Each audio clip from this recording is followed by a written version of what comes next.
السلام عليكم ورحمة الله وبركاته دمانتي وسلامتين مالا جوجتان با aad iyo aad baan idin salaamayaa xiisada maanta aan ka hadlayno waxa weeye xiisadaha waxyaabo badan oo la dirsa caafimaadka aynu ka soo wada hadalay maanta waxaan ka hadlaynaa sida biyaha loo safeeyo oo iyana la dirsa caafimaadka bini'aadanka oo waliba xubinka koobaad ah noloshiisa oo Ilaahay subxaanahu wa ta'aala uu quraankiisa ku sheegay uu yiri waja'alna min al-maa'i kulli shay'in hayy marka sida loo nadiifiyo biyaha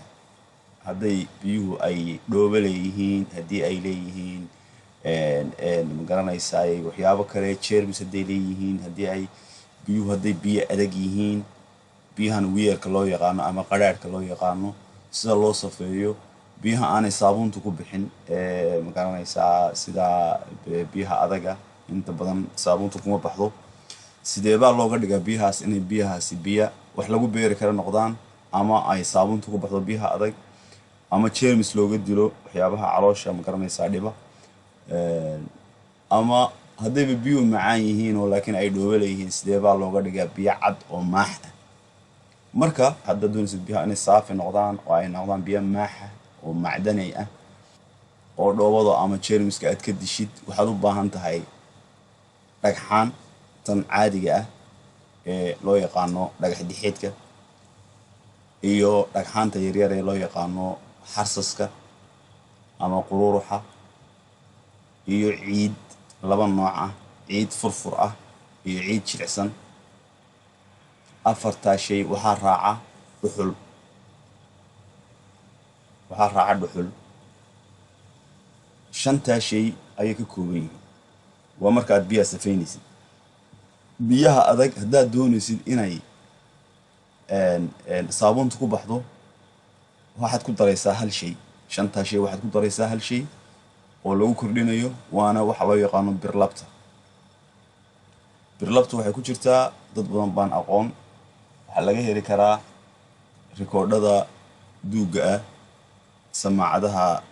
rikoodhada duuga ah samaacadaheeda ay ku jirtaa waa birta qabata birlab ayaa loo yaqaano wax walbana waxa u dhaxeeya halka adarto waa dhagxaantii waa kuwaas dhagxaan waxaad soo qaadaysaa dhagxaan waaweyn foostooyinku waa 1 iyo 2 iyo 3 iyo 4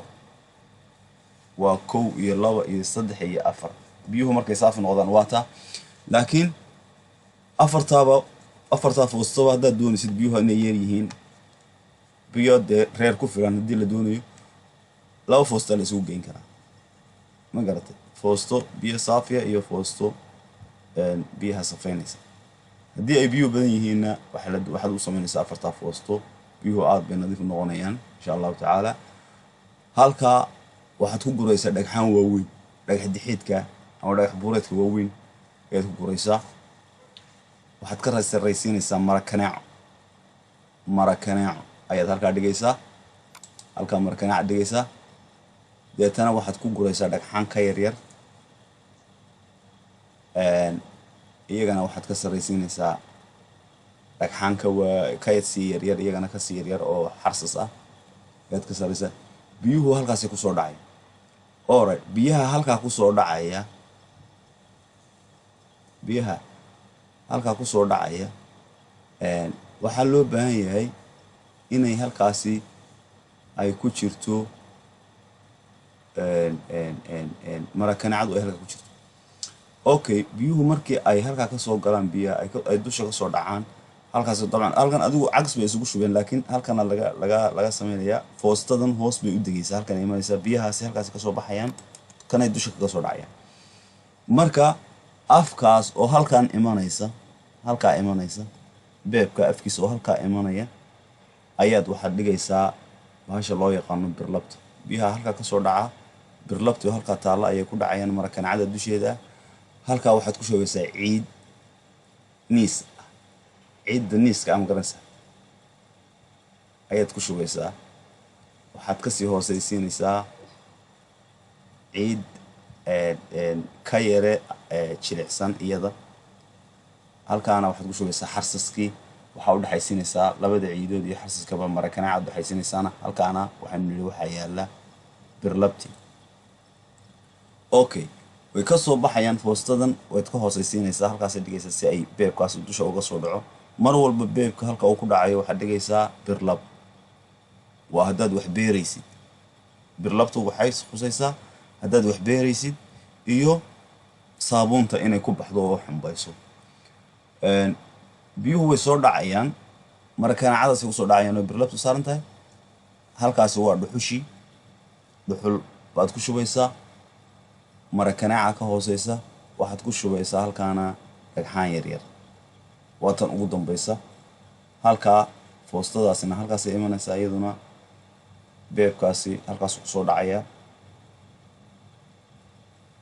marka iyadana halkaa waxaad dhigaysaa beebka hoostiisa isagana waxaad dhigaysaa haddaad doontid birlabtii dad kalena caadi biyihiioo saafi ayaa halkaa ka soo baxaya biyaha waa la cabbi karaa waa biyo maaxa oo saafiya waxaad ku tijaabin kartaa hal foosto inaad halkaa foosto aad salkana dhigtid dhagxaan yaryar dhagxaan waaweyn dhagxaan kasii yaryar mara kaneeco ciid niisa mara kaneeco ciid jilicsan ma garatay dhagxaantii haddana xarsaska ahayd dhuxushii deetana biyihii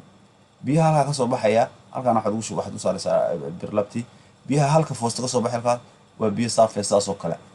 sidaasay saafi u noqonayaan waxaana safaynaysa oo jelusa ka dilaysa waxa weeye waa filtrisedkaas isdaba yaala ee ay dhuxushu ku jirto iyo xarsaska iyo ciidda labada nooca ciidda furfurka ah iyo ciidda jilicsan dabcan dhagxaanta marka aad isticmaalaysid waxaa loo baahan yahay inaad biyaha aad kasii daysid dhowr jeer kasii daysid inta ugu horeysa markaasay soo baxayaan biyo saafiya waayo dhuxushaasi laga yaabaa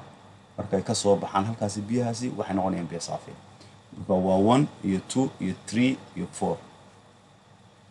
mar walbana halkaa biyaha guudkooda ah waxaa yaala waa marakanaac waxaa yaala waa marakanaac ma fahamtay marakanaac waxa loogu talagalay inaanay ciidu soo gudbin macnaha haddii ay hoosta imanayso marakaanadu hoosta imanaysa haddii ay biyuhu dusha ka baxayaan ay hoosta ka baxayaanna dusha imanaysa ma garatay haddii biyuhu halkaa ka baxayaan waa inay biyuhu saa marakaanada sii maraan oo ay hoosta ka baxaan ma garatay marakaanadu markay biyu kusoo dhacaan marakaanadii waa ku dhacayaan marakanaaca halkaa ku taalla iyana taalla way ku dhacayaan way sii gudbayaan halkaas ka baxayaan dushay qabanayaan taasoo foostadana halkan hoose taalla ayay ku soo dhacayaan may garatay saas aad u aragtaan ama sidaa ay u samaysan tahayba aad arto sidaan anigu idinku sameeyey beebka halkaa ka soo baxaya biyaha ayaa halkaa ku shubayaa biyuhu kor bay qabanayaan ciid dhagxaantaasay sii marayaan way raacayaan biyuhu halkaa markay isugu tagaan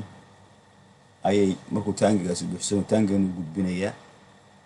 taangiga markuu gudbiyo halkaasay ku dhacayaan ciidda marakaanacada ciidda sii marayaan dhagxaanta waaweyn bay sii marayaan markay ciidda dhaafaan halkaasay iyagoo saafi ka baxayaan kaasay ku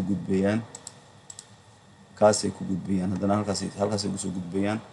marakaanacadaas haddana kusoo dhacayaan dhuxushaasay sii marayaan dhagxaantaasay sii marayaan beebkaasay ka baxayaan haddana deetana waxay isu gudbayaan foostada ugu dambaysa biyihii oo saafiya oo macaan oo maaxa ilaahay nagu anfaco. Assalaamu calaykum waraxmatullaahi wabarakaatuh.